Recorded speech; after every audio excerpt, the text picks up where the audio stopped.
হরে কৃষ্ণা। নমস্কার দর্শক বন্ধু, আজকে আরো একটি নতুন ভিডিও আপনাদের জন্য। আজকের ভিডিও আমরা আলোচনা করব জুলাই 2025 কেমন যাবে।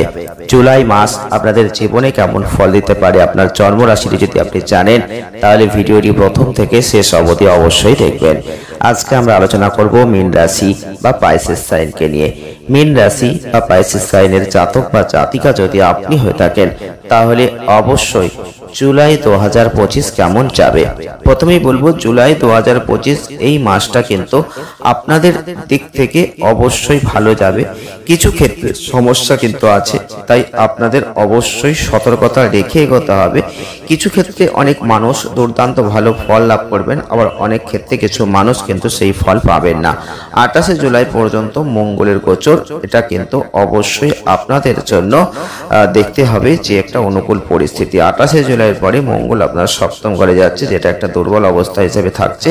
এই সময় আপনাদের অবশ্যই বলবো কিছু ক্ষেত্রে ভালো খারাপ মিশ্রিত ফল দেবে। তো আপনারা অবশ্যই ভিডিওটি পুরো দেখলে অনেক কিছুই জানতে পারবেন। যারা কর্মে আছেন, কর্মজীবনে লেগে রয়েছেন, তাদের কিন্তু অবশ্যই বলবো এই আপনাদের এই মাসটা, বিশেষ করে জুলাই 2025 যারা মীন রাশির মানুষ, কর্মের দিক থেকে আপনাদের খেয়াল রাখতে হবে, কারণ মঙ্গলের উপর রাহু কেতুর প্রভাব। এই 28শে জুলাইয়ের পরে মঙ্গলের অবস্থান দুর্বল।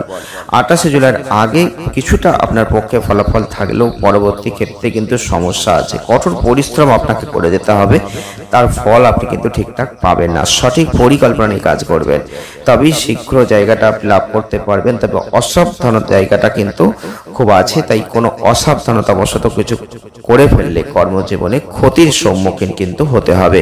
তাড়াহুড়ো করে কর্মজীবনে কোনো সিদ্ধান্তটা এই মাসে নেবেন না, সেটা সমস্যা তৈরি করবে। যতটা পারবেন ধৈর্য আর ভালো পরিকল্পনা নিয়ে কাজ করবেন, সেটা ভালো হবে। এছাড়াও আপনাদের ক্ষেত্রে সহকর্মীদের সাথে যদি কোনো বিরোধ চলছে, সেটা আলোচনার মাধ্যমে সমাধান করতে পারলেও খুব ভালো হবে। জুলাই মাস কর্মক্ষেত্রের দিক থেকে কিছুটা অস্থির আছে, তাই অবশ্যই সেদিকটা একটু খেয়াল রাখবেন। যারা অর্থ নিয়ে চিন্তা ভাবনা করছেন, মীন রাশির জাতক বা জাতিকারা রয়েছেন, তাদের কিন্তু অবশ্যই বলবো শনি খুব একটা ভালো অবস্থানে থাকছে না। সেক্ষেত্রে আপনাদের ক্ষেত্রে অবশ্যই কঠোর পরিশ্রম করাবে, খুব একটা ভালো আশাযুক্ত ফল কিন্তু দেবে না। কঠোর পরিশ্রমের তুলনায় ফলাফল অনেক দুর্বল। কোনো বড় আর্থিক বাধা থাকছে না, এর অর্থ আপনি আপনার কঠোর পরিশ্রম করবেন, কাঙ্ক্ষিত ফল পাবেন না। তাই আপনাদের সেই দিকটা খেয়াল রাখতে হবে, সতর্কতা রাখতে হবে। 28শে জুলাই পর্যন্ত সম্পদের অধিপতি যে মঙ্গলের অবস্থান বেশ ভালো, তবে তার পরবর্তী ক্ষেত্রে কিন্তু একটু দুর্বল হয়ে যাচ্ছে, তাই সেই দিকটাও আপনাকে মাথায় রেখে চলতে হবে। এই মাসটা আপনাদের ক্ষেত্রে একটা গড় ফল আমরা আশা রাখতে পারি। যারা স্বাস্থ্যের দিক থেকে ভাবছিলেন কেমন যাবে, মীন রাশির জাতক বা জাতিকারা স্বাস্থ্যের দিক থেকে কিন্তু আপনাদের অবশ্যই বলবো একটু ধ্যান করুন আর একটু যোগ ব্যায়াম করুন, কারণ শরীর স্বাস্থ্য মোটামুটি যাবে। খুব ভালো শরীর স্বাস্থ্য কিন্তু আপনি এই মাসে ভোগ করতে পারবেন না, কারণ খাদ্যের দিকটা খেয়াল রাখবেন। আমরা বলতেই পারি কোনো ধরনের যে খুব বড় স্বাস্থ্য সমস্যা আসবে তা কিন্তু নয়, কিন্তু ছোটখাটো সমস্যা আসবে। অবহেলার ক্ষেত্রে কিছু সমস্যা দেখা দেবে। স্বাস্থ্যের দিক থেকে কিন্তু রবি একটা অনুকূল ফল প্রদান করতে গিয়ে অক্ষম হয়ে যেতে পারে। যদি কোনো বড় স্বাস্থ্য সমস্যার সম্ভাবনা নাও থাকে তাহলে সচেতন থাকবেন, ফলাফল ভালো হবে। প্রেম বৈবাহিক জীবনের দিক থেকে মীন রাশির জাতক বা জাতিকাদের ক্ষেত্রে বুধের অবস্থান যেহেতু আপনাদের ক্ষেত্রে খুব একটা ভালো ফল দিতে পারছে না, তাই আপনাদের অবশ্যই যোগাযোগের জায়গাটা একটু সমস্যা থাকছে।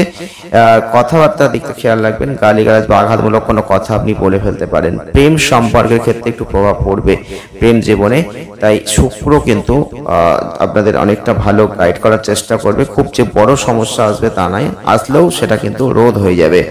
এছাড়াও আপনাদের ক্ষেত্রে বলবো যে সপ্তম ঘরের অধিপতির পঞ্চম ঘরে গমন, প্রেম বৈবাহিক জীবনে যদি ইচ্ছুক হয়ে থাকেন সেটা ভালো হবে। মতামত নিয়ে এগোতে হবে, দায়িত্বশীল ব্যক্তিদের সাথে যোগাযোগ করবেন, সমাধান খুঁজে পাবেন। আর আপনাদের ক্ষেত্রে অবশ্যই বলবো বিবাহিত জীবনের ক্ষেত্রে একটু সচেতন থাকার প্রয়োজন থাকছে, একটু সতর্কতা অবলম্বন আপনাদের করতে হবে। পারিবারিক জীবনের দিক থেকে মীন রাশির জাতক বা জাতিকাদের ক্ষেত্রে জুলাই 2025 একটা বিচ্ছিন্নতা কিন্তু চলছিল, সেটা কিন্তু আপনাদের ক্ষেত্রে অবশ্যই বলবো একটু খেয়াল রাখতে হবে, একটু সতর্কতা রাখতে হবে। 28শে জুলাইয়ের পরে ফলাফল আবার একটু দুর্বল থাকছে, তাই পারিবারিক বিষয় একটু হলেও অনুকূল থাকবে, কিন্তু সাবধানতার প্রয়োজন আছে। ভাই বোনদের সাথে সম্পর্ক ভালো থাকবে, ভাই বোনদের ক্ষেত্রে আপনাদের সহযোগিতা একটা জায়গা থাকছে। পারিবারিক জীবনের সাথে সম্পর্কিত বিষয়ে আপনারা অনেকটা দুর্বল ও মিশ্র ফল আশা করতে পারেন। বিশেষ করে মাসের প্রথম দিকটাই ফলাফল কিছুটা দুর্বল থাকছে। 16 জুলাই পর্যন্ত চতুর্থ ঘরে রবির গোচর, কিছুটা ঝামেলা ঝঞ্ঝাট থাকছে। আর আপনি যখন বাড়িতে আসবেন তখন মন শান্ত থাকবে এবং 16 জুলাইয়ের পরে রবি চতুর্থ ঘর থেকে দূরে চলে যাচ্ছে, ফলস্বরূপ ফলাফল মোটামুটি ভালো। তাই সেদিকটা আপনাকে খেয়াল রাখবেন, একটু চিন্তা ভাবনা আপনাকে করতে হবে। প্রতিকার স্বরূপ যদি পারেন বট গাছের শিকড়ে একটু দুধ আর একটু মিষ্টি নিবেদন করবেন, সামর্থ্য অনুযায়ী দরিদ্রদের খাওয়াবেন, খুব ভালো ফল কিন্তু লাভ করবেন। ভিডিওটি আজ এ পর্যন্তই, দেখা হবে নেক্সট ভিডিও। ভালো থাকবেন, সুস্থ থাকবেন, আনন্দে থাকবেন।